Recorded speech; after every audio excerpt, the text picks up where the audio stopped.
11 years ago, we had Super Bowl 49 with the New England Patriots versus the Seattle Seahawks. And in this game, there was a very traumatic injury that happened to one of the Seattle Seahawks defensive players, Jeremy Lane. We start back when the play originally happened. We have Tom Brady in the red zone throwing a pick to Jeremy Lane. Funny enough, this actually was his first interception in his NFL career. And then as he is tackled by Julian Edelman there, you see his left arm kind of go very awkwardly onto the ground. This is when the injury really did happen. As we continue to play this video here, we see that arm go into an extreme amount of hyperextension.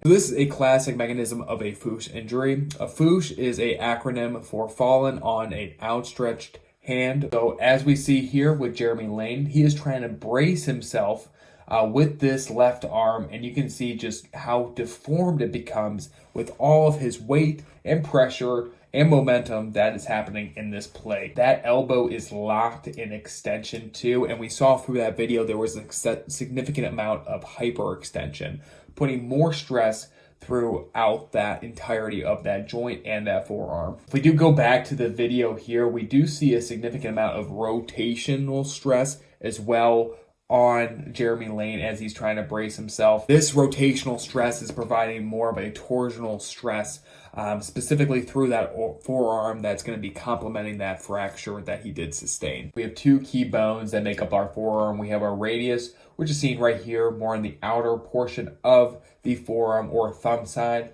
And then we also have our ulna, seen more in the inner portion. To kind of visually describe what exactly happened to both the radius and ulna, both were compressed with those certain motions that Jeremy Lane did sustain, leading to more of a compound fracture. Immediately after the injury happened, medical staff rushed to the scene and applied an air cast, just making sure the area that had the compound fracture was compressed and making sure that they were minimizing the risk for infection for Jeremy Lane. Now with recovery for Jeremy Lane, he did immediately have surgery for his compound fracture in his forearm. He unfortunately had to undergo a few more surgeries in that forearm due to the fact of the risk of infection that he did sustain throughout his recovery time. He was initially on the PUP list in the beginning of the 2015 NFL season, but then eventually came back and returned to practice in November, around 9 months after when the injury did happen.